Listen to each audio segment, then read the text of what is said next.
عین اس وقت جب مجاہدین نے زندگی کا آخری معرکہ لڑنے کے لیے جانوں کی بازی لگا دی تھی، رومیوں کے عقب میں شور اٹھا اور دیکھتے ہی دیکھتے رومیوں میں بھگدڑ مچ گئی۔ دمشق کے دفاع میں لڑنے والوں کو پتہ نہیں چل رہا تھا کہ پیچھے کیا ہو رہا ہے اور رومیوں پر کیا آفت ٹوٹی ہے۔ ان کی تنظیم درہم برہم ہو گئی اور ان کے حملے بھی ختم ہو گئے۔ اسلام کے جانثاروں یزید بن ابی سفیان نے بلند آواز سے کہا، اللہ کی مدد آ گئی ہے، حوصلے بلند رکھو۔ حقیقت یہ تھی کہ یزید کو معلوم ہی نہیں تھا کہ رومیوں کے عقب میں کیا ہو رہا ہے۔ انہوں نے رومیوں پر حملے کا حکم دے دیا۔ رومیوں کو تو حملہ روکنے کا بھی ہوش نہ رہا۔ یزید بن ابی سفیان پہلو کی طرف نکل گئے، محافظ ان کے ساتھ تھے، وہ رومیوں کے عقب میں جا رہے تھے۔ شور و غوغا اس قدر زیادہ تھا کہ اپنی آواز بھی نہیں سنائی دیتی تھی، صرف یہ پتہ چلتا تھا کہ رومیوں میں بھگدڑ اور افراتفری بپا ہو گئی ہے۔ کچھ اور آگے گئے تو یزید کے کانوں میں یہ آواز پڑی، انا فارس الزدید، انا خالد بن ولید۔ دمشق کے محافظوں یزید بن ابی سفیان گلا پھاڑ پھاڑ کر اعلان کرتے پیچھے آئے، خدا کی قسم ابن ولید آ گیا ہے، ابو سلیمان پہنچ گیا ہے، اللہ کی مدد پہنچ گئی ہے، اللہ کو پکارنے والوں، اللہ نے ہماری سن لی ہے، خدا کی قسم رومی اپنی قبروں پر لڑ رہے ہیں، فتح حق پرستوں کی ہوگی۔ اس دور کی تحریری روایات سے پتہ چلتا ہے کہ یزید پر دیوانگی طاری ہو گئی تھی، اور ایسی ہی دیوانگی ان کے دستے پر طاری ہو گئی، اور اس کے ساتھ ہی رومیوں کا قتل عام شروع ہو گیا۔ یزید بن ابی سفیان کے لیے خالد رضی اللہ تعالیٰ عنہ کا آ جانا ایک معجزہ تھا، لیکن خالد اتنی جلدی آ کیسے گئے؟ ہم پھر گزشتہ رات مرج الروم چلے چلتے ہیں، جہاں خالد چھپ چھپ کر رومیوں کے کیمپ دیکھ رہے ہیں۔ انہوں نے دیکھا کہ رومیوں کی فوج کا وہ حصہ جو دن کے وقت ان کے سامنے صف آ رہا تھا وہاں نہیں ہے۔ خالد کو یقین ہو گیا کہ یہ حصہ کہیں چلا گیا ہے، تو انہوں نے سالار اعلیٰ ابو عبیدہ رضی اللہ تعالیٰ عنہ سے بات کی۔ خالد دور اندیش تھے، انہیں شک ہوا کہ رومیوں کی فوج کا یہ حصہ دمشق کی جانب گیا ہے، اور رومیوں کا مقصد صرف یہ ہو سکتا ہے کہ دمشق پر قبضہ کر لیا جائے۔ ہرقل معمولی دماغ کا آدمی نہیں۔ خالد رضی اللہ تعالیٰ عنہ نے ابو عبیدہ رضی اللہ تعالیٰ عنہ سے کہا، اسے معلوم ہوگا کہ دمشق میں ہماری نفری بہت تھوڑی ہے، میں اس کے سوا اور کچھ نہیں سمجھ سکتا کہ دمشق خطرے میں ہے، اگر تو مجھے اجازت دے تو میں دمشق پہنچ جاؤں۔ تجھ پر اللہ کی سلامتی ہو ابو سلیمان، ابو عبیدہ رضی اللہ تعالیٰ عنہ نے کہا، میں تجھے اجازت دیتا ہوں اور تجھے اللہ کے سپرد کرتا ہوں، یہ جو رومی پیچھے رہ گئے ہیں انہیں میں سنبھال لوں گا۔ خالد رضی اللہ تعالیٰ عنہ نے ایک لمحے بھی ضائع نہ کیا، اپنے سوار دستے کو تیار کر کے دمشق کو روانہ ہو گئے۔ راستے میں کئی نشانیاں اور کئی آثار انہیں یقین دلاتے رہے کہ اس راستے پر ایک فوج گزری ہے۔ تھیوڈورس آدھی رات سے پہلے مرج الروم سے روانہ ہو گیا۔ خالد رضی اللہ تعالیٰ عنہ رات کے آخری پہر روانہ ہوئے اور دمشق اس وقت پہنچے جب مسلمان ہاری ہوئی جنگ لڑ رہے تھے، اور انہیں کمک کی ذرا سے بھی توقع نہیں تھی۔ خالد کو وہاں وہی نظر آیا جو انہوں نے سوچا تھا۔ انہوں نے عقب سے رومیوں پر حلہ بول دیا تھا۔ خالد رضی اللہ تعالیٰ عنہ کو رومیوں کا پرچم نظر آیا تو اپنے محافظوں کے ساتھ وہاں جا پہنچے۔ انہیں تھیوڈرس بوکھلاہٹ کے عالم میں دکھائی دیا۔ اسے دشمن اپنے قدموں میں پڑا نظر آ رہا تھا، وہ اس کے ہاتھ سے نکل گیا تھا اور اس کی فوج فتح کے قریب پہنچ کر کٹنے لگی تھی۔ میں رومیوں کا قاتل ہوں، خالد رضی اللہ تعالیٰ عنہ نے تھیوڈرس کو للکارا۔ میں وہیں سے آیا ہوں جہاں سے رات کو تو آیا تھا۔ تھیوڈرس نے تلوار نکال لی، دونوں سالاروں کے محافظ الگ ہٹ گئے۔ خالد رضی اللہ تعالیٰ عنہ نے تھیوڈرس کے 2-3 وار بیکار کر دیے اور اس کے ارد گرد گھوڑا دوڑاتے رہے۔ تھیوڈرس کو بھرپور وار کرنے کے لیے موزوں پوزیشن نہیں مل رہی تھی۔ وہ خالد کے رحم و کرم پر تھا، وہ مانا ہوا جنگجو سالار تھا، لیکن اس کا مقابلہ ایسے سالار کے ساتھ آ پڑا تھا جو ہر لمحے شکار کی تلاش میں رہتا تھا۔ آخر اس نے بڑے غصے میں خالد رضی اللہ تعالیٰ عنہ تک پہنچنے کی کوشش کی، لیکن خالد رضی اللہ تعالیٰ عنہ نے ایک پینترا بدل کر اپنے آپ کو تھیوڈورس کی ضد سے دور کر لیا اور دوسرے پینترے میں ایسا وار کیا کہ تھیوڈورس گھوڑے پر ہی دوہرا ہو گیا۔ خالد رضی اللہ تعالیٰ عنہ کے دوسرے وار نے اسے ختم کر دیا۔ اب رومیوں کے لیے کرنے کا ایک ہی کام رہ گیا تھا کہ بھاگیں اور اپنی جانیں بچائیں۔ وہ رومی خوش قسمت تھے جو زندہ نکل گئے۔ مال غنیمت میں زرہ، خودیں، ہتھیار اور گھوڑے خاص طور پر قابل ذکر تھے۔ ادھر ابو عبیدہ رضی اللہ تعالیٰ عنہ نے دوسرے رومی سالار شنس کو ختم کر دیا تھا۔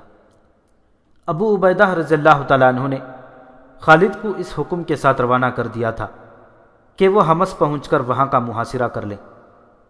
ابو عبیدہ رضی اللہ تعالیٰ عنہ خود ایک اور اہم مقام بعلبک کی طرف روانہ ہو گئے۔ توقع یہ تھی کہ ان دونوں جگہوں کا محاصرہ طول پکڑے گا اور مقابلہ بڑا سخت ہوگا، لیکن مورخوں کے مطابق مسلمانوں کی تلوار کی دہشت یہ کام نہیں کر سکتی تھی جو ان کے حسن اخلاق نے کیا۔ مسلمان جدھر جاتے تھے وہاں کے لوگوں میں پہلے ہی مشہور ہو چکا تھا کہ مسلمان کسی پر کوئی زیادتی نہیں کرتے اور وہ انہی شرطوں کے پابند رہتے ہیں جو وہ پیش کرتے ہیں۔ اس دور کی فاتح فوجیں سب سے پہلے مفتوح شہر کی خوبصورت عورتوں پر حلہ بولتی تھیں، پھر لوگوں کے گھر لوٹ لیتی اور گھروں کو آگ لگا دیتی تھی۔ یہ اس زمانے کا رواج تھا اور اسے فاتح فوجوں کا حق سمجھا جاتا تھا، لیکن مسلمانوں نے اس رواج کو نہ اپنایا بلکہ نہتے لوگوں کی عزت و آبرو اور جان و مال کی حفاظت کی۔ اسی کا نتیجہ تھا کہ ابو عبیدہ رضی اللہ تعالیٰ عنہ بعلبک پہنچے اور شہر کا محاصرہ کیا تو وہاں جو رومی دستہ تھا اس نے غیر مشروط طور پر ہتھیار ڈال دیے۔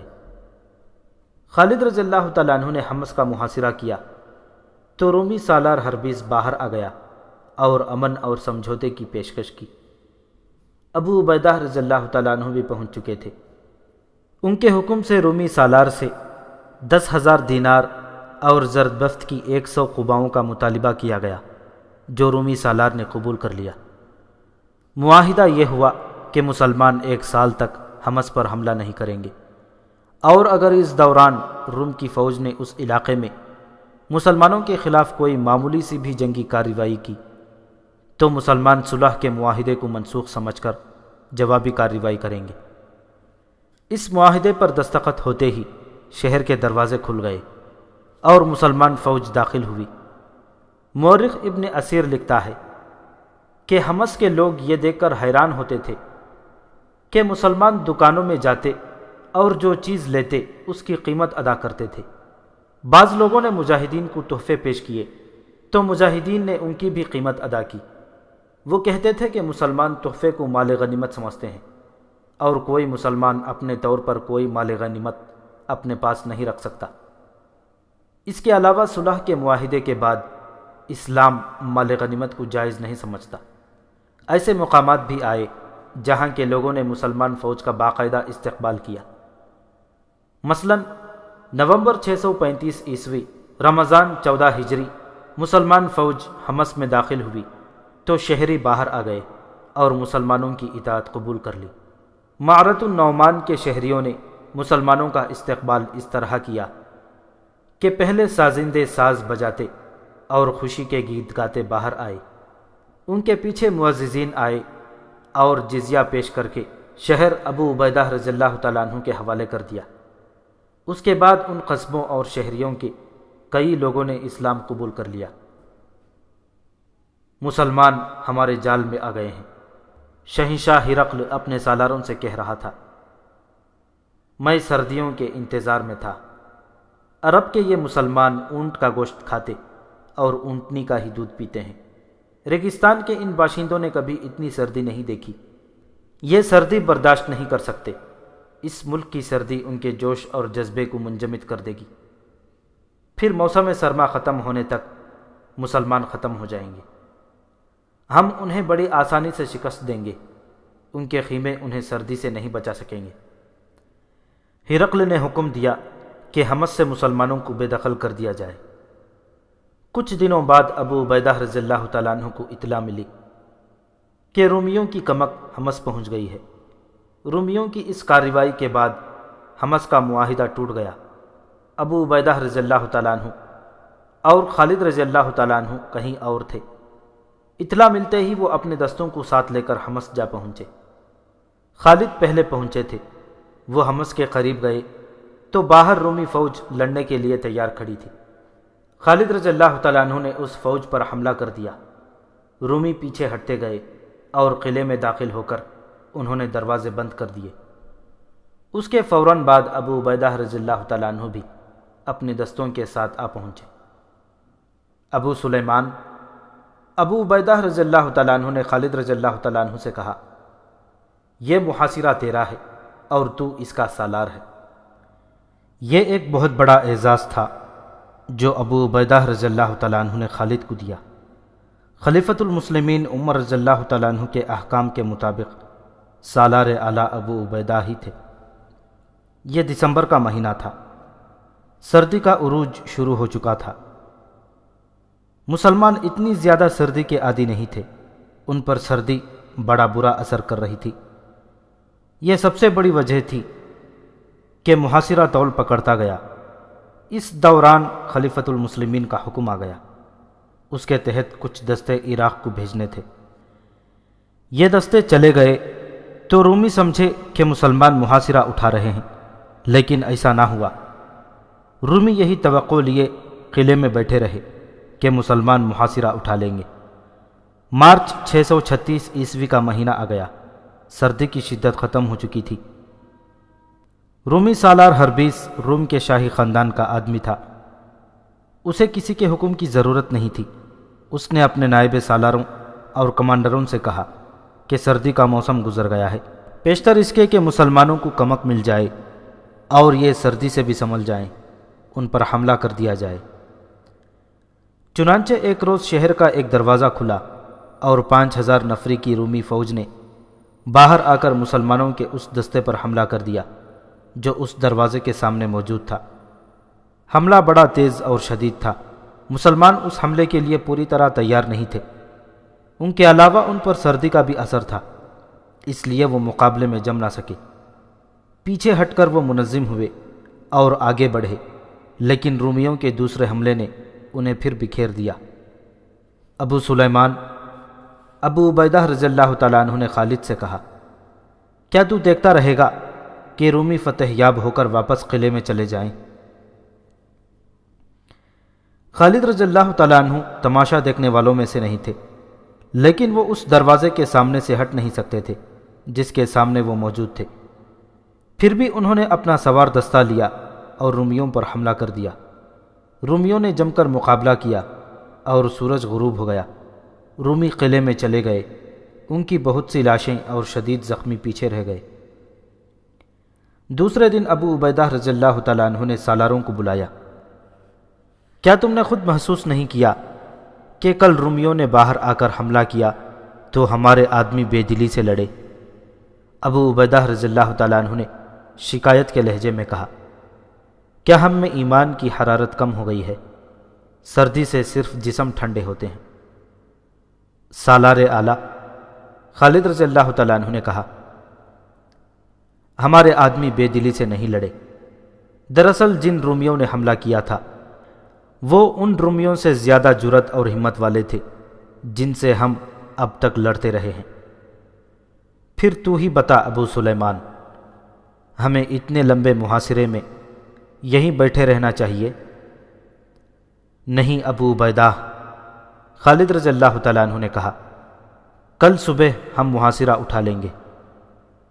دوسرے سالاروں نے حیرت سے خالد رضی اللہ تعالیٰ عنہ کی طرف دیکھا۔ ہاں میرے دوستوں، خالد نے کہا، کل ہم یہاں نہیں ہوں گے اور میری تجویز غور سے سن لو۔ خالد رضی اللہ تعالیٰ عنہ نے انہیں محاصرہ اٹھانے کے متعلق کچھ ہدایات دیں۔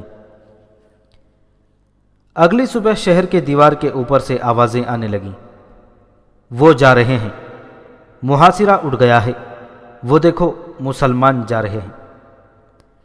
سالار ہربیس کو اطلاع ملی تو وہ دوڑتا ہوا دیوار پر آیا، اس کے ساتھ بڑا پادری تھا۔ سردی نے اپنا کام کر دیا ہے، ہربیس نے کہا، ان میں لڑنے کی ہمت نہیں رہی، میں انہیں زندہ نہیں جانے دوں گا، ان کے تعاقب میں جاؤں گا اور انہیں ختم کر کے آؤں گا۔ محترم سالار، پادری نے کہا، مجھے یہ مسلمانوں کی چال لگتی ہے، یہ منہ موڑنے والی قوم نہیں، وہ دیکھو وہ اپنی بیویوں اور بچوں کو یہیں چھوڑ گئے ہیں۔ میں دیکھ رہا ہوں، ہربیس نے کہا، اپنی بیویوں اور بچوں کو وہ ہمارے لیے چھوڑ گئے ہیں، ان کی حفاظت کے لیے انہوں نے بہت ہی کم سپاہی پیچھے چھوڑے ہیں، وہ سامان باندھ رہے ہیں لیکن انہیں ہم جانے نہیں دیں گے، میں پہلے ان کے تعاقب میں جاؤں گا جو حوصلہ ہار کر چلے گئے ہیں۔ ہربیس نے فوراً 5000 سوار تیار کرائے اور ابو عبیدہ اور خالد کے دستوں کے تعاقب میں روانہ ہو گیا۔ انہوں نے 2-2.5 میل فاصلہ طے کر لیا تھا جب رومی ان تک پہنچ گئے۔ جو ہی ہربیس نے اپنے دستے کے ساتھ مسلمانوں کے قریب پہنچا، مسلمان اچانک 2 حصوں میں بڑھ گئے۔ خالد رضی اللہ تعالیٰ عنہ نے گزشتہ روز سالاروں کو یہی بتایا تھا کہ رومی ان کے تعاقب میں ضرور آئیں گے اور انہیں گھیرے میں لے کر ختم کرنا ہے۔ اس کے مطابق مسلمان چلتے چلتے 2 حصوں میں بڑھ گئے، ایک حصہ دائیں کو ہو کر پیچھے کو مڑا اور دوسرا بائیں کو ہو کر گھوم گیا۔ رومی ایسی صورتحال کے لیے تیار نہیں تھے، وہ بوکھلا گئے۔ مسلمانوں نے انہیں گھیرے میں لے لیا۔ اپنے بیوی بچوں اور ان کی حفاظت کے لیے کچھ مجاہدین کو پیچھے چھوڑ آنا بھی اسی دھوکے کا ایک حصہ تھا۔ رومی پیچھے کو بھاگے تو یہی مجاہدین جو عورتوں اور بچوں کے ساتھ تھے رومیوں پر ٹوٹ پڑے، پھر انہوں نے رومیوں کی پسپائی کا راستہ روک لیا۔ ایک اور سالار معاذ رضی اللہ تعالیٰ عنہ بن جبل خالد رضی اللہ تعالیٰ عنہ کی پہلے سے دی ہوئی ہدایات کے مطابق 500 سوار ساتھ لے کر حمص کے راستے میں آ گئے تاکہ کوئی رومی شہر کی طرف نہ آ سکے۔ رومی اتنی جلدی بھاگنے والے نہیں تھے، لیکن وہ مجاہدین کے پھندے میں آ گئے تھے۔ وہ تازہ دم تھے، کچھ اپنی روایات کے مطابق اور کچھ اپنی جانیں بچانے کے لیے وہ بے جگری سے لڑ رہے تھے۔ خالد رضی اللہ تعالیٰ عنہ ان کے سالار ہربیس کو ڈھونڈ رہے تھے، ان کی تلوار سے خون ٹپک رہا تھا، ان کے راستے میں جو آتا تھا کٹ جاتا تھا۔ آخر وہ انہیں نظر آ گیا۔ میں ہوں ابن ولید، فارسیوں کا قاتل ابن ولید، رومیوں کا قاتل ابن ولید۔ ہربیس نامی گرامی جنگجو تھا، وہ خالد کے مقابلے کے لیے بڑھا لیکن گھوڑے سے اتر آیا۔ خالد بھی گھوڑے سے اترے اور اس کی طرف بڑھے، لیکن ایک رومی دونوں کے درمیان آ گیا۔ 3-4 مورخوں نے یہ واقعہ بیان کیا ہے، لیکن اس رومی کا نام نہیں لکھا۔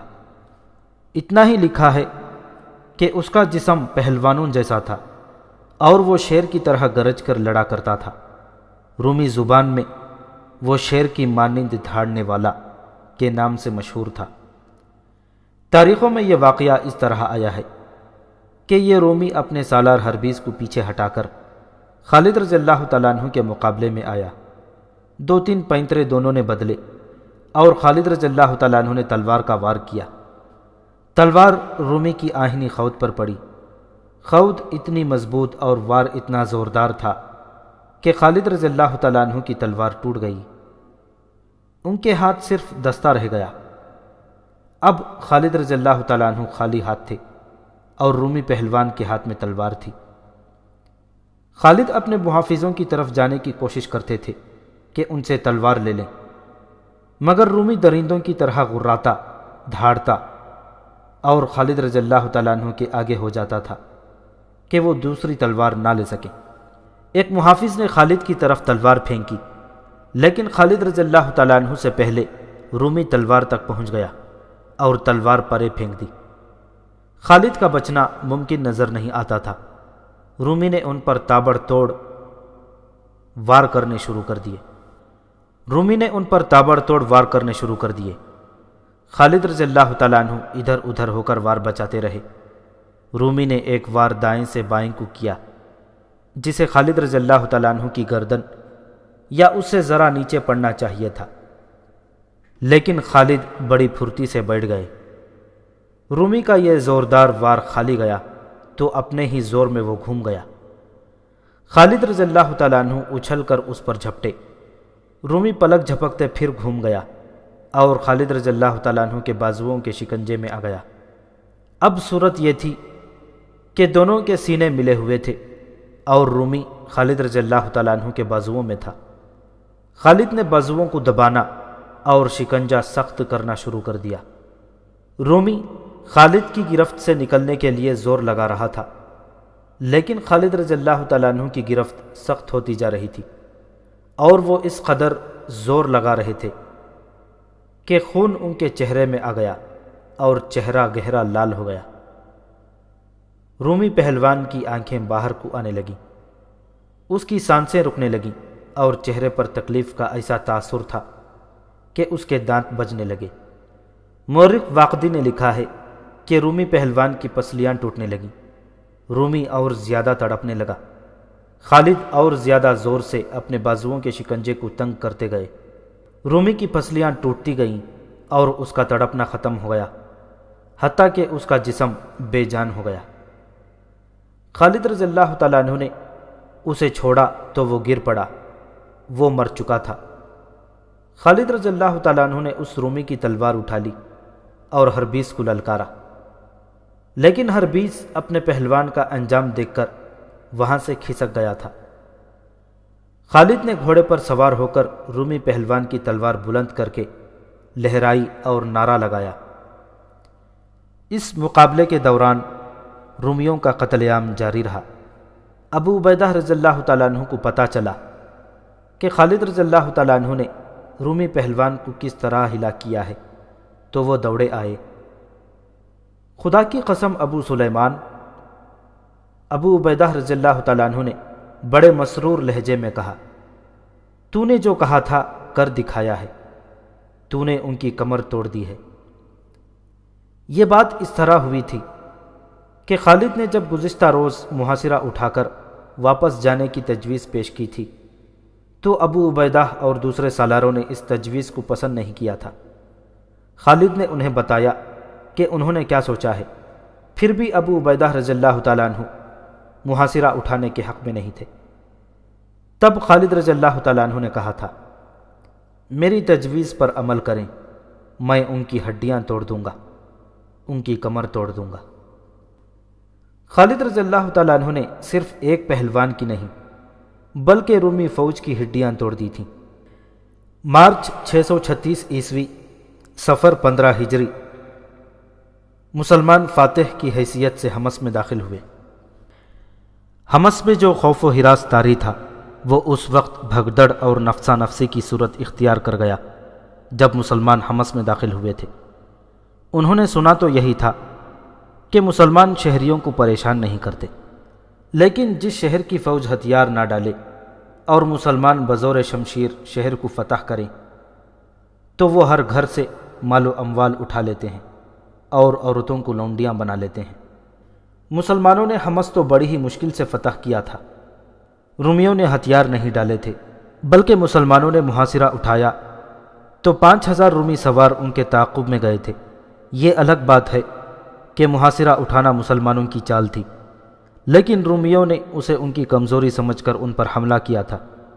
اس معرکے میں رومیوں کے صرف 100 سوار زندہ بچے تھے اور مسلمان جو شہید ہوئے تھے ان کی تعداد 235 تھی۔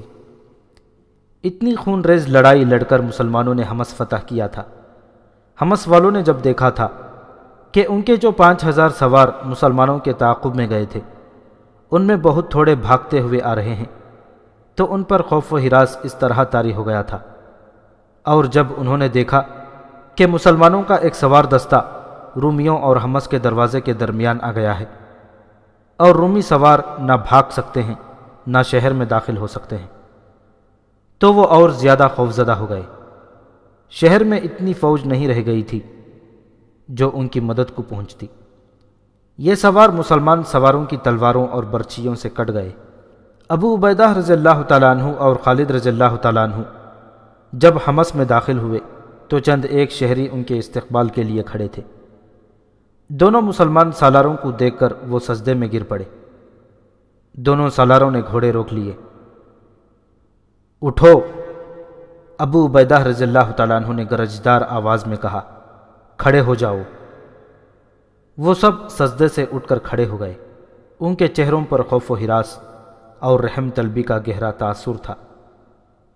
بولو، ابو عبیدہ رضی اللہ تعالیٰ عنہ نے پوچھا۔ اگر تمہاری فوج ہمارے کہنے پر پہلے ہی ہتھیار ڈال دیتی تو تمہیں ہمارے آگے سجدے میں گرنے کی ضرورت نہ پڑتی۔ ہم رحم کے طلبگار ہیں، ایک نے التجا کی۔ وہ رومی فوج تھی جو آپ سے لڑی ہے، ہم رومی نہیں، ہم آپ کا ہر مطالبہ پورا کریں گے۔ ہم صرف یہ بتانے آئے ہیں کہ سجدہ صرف اللہ کے آگے کیا جاتا ہے، ہم کسی کو اپنا غلام بنانے نہیں آئے۔ ابو عبیدہ رضی اللہ تعالیٰ عنہ کے حکم سے حمص کے لوگوں سے صرف 1 دینار فی کس جزیہ لیا گیا اور مسلمانوں کی طرف سے اعلان ہوا کہ کوئی شخص شہر چھوڑ کر نہ جائے۔ شہر کے لوگوں کے جان و مال اور عزت و آبرو کی حفاظت کے ذمہ دار مسلمان ہوں گے۔ اس اعلان نے لوگوں کو حیرت میں ڈال دیا۔ بعض اسے مسلمانوں کی ایک چال سمجھنے لگے۔ وہ رات بھر اس خوف سے جاگتے رہے کہ مسلمان رات کو ان کے گھروں پر ٹوٹ پڑیں گے، لیکن رات گزر گئی اور کچھ بھی نہ ہوا۔